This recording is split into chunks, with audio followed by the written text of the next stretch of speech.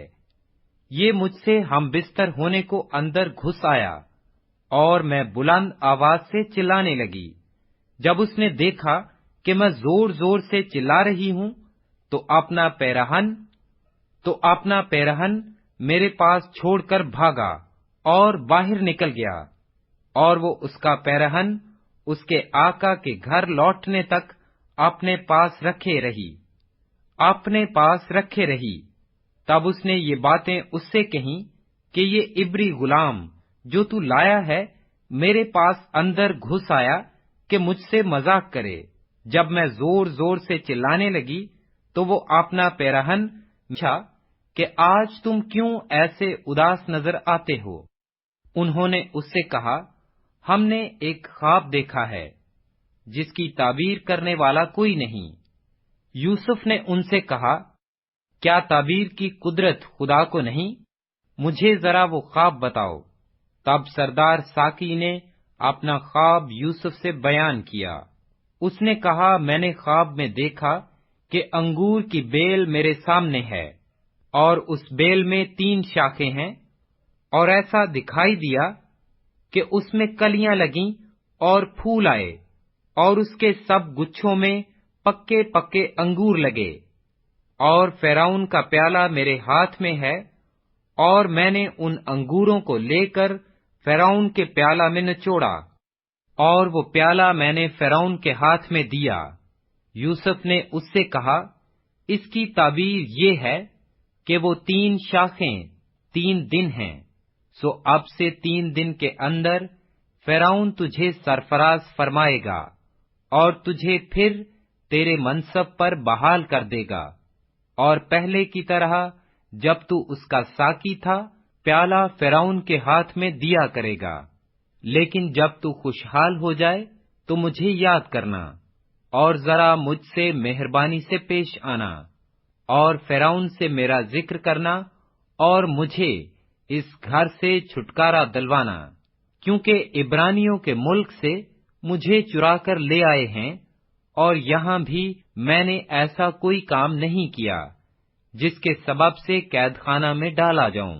جب سردار نانپز نے دیکھا کہ تعبیر اچھی نکلی تو یوسف سے کہا کہ میں نے بھی خواب دیکھا کہ میرے سر پر سفید روٹی کی 3 ٹوکریاں ہیں، اور اوپر کی ٹوکری میں ہر قسم کا پکا ہوا کھانا فرعون کے لیے ہے، اور پرندے میرے سر پر کی ٹوکری میں سے کھا رہے ہیں۔ یوسف نے اسے کہا، اس کی تعبیر یہ ہے کہ وہ 3 ٹوکریاں 3 دن ہیں، سو اب سے 3 دن کے اندر فرعون تیرا سر تیرے تن سے جدا کر کے تجھے ایک درخت پر ٹنگوا دے گا، اور پرندے تیرا گوشت نوچ نوچ کر کھائیں گے۔ اور تیسرے دن جو فرعون کی سالگرہ کا دن تھا، یوں ہوا کہ اس نے اپنے سب نوکروں کی ضیافت کی، اور اس نے سردار ساقی اور سردار نانپز کو اپنے نوکروں کے ساتھ یاد فرمایا، اور اس نے سردار ساقی کو پھر اس کی خدمت پر بحال کیا، اور وہ فرعون کے ہاتھ میں پیالہ دینے لگا، پر اس نے سردار نانپز کو پھانسی دلوائی جیسا یوسف نے تعبیر کر کے ان کو بتایا تھا۔ لیکن سردار ساقی نے یوسف کو یاد نہ کیا بلکہ اسے بھول گیا۔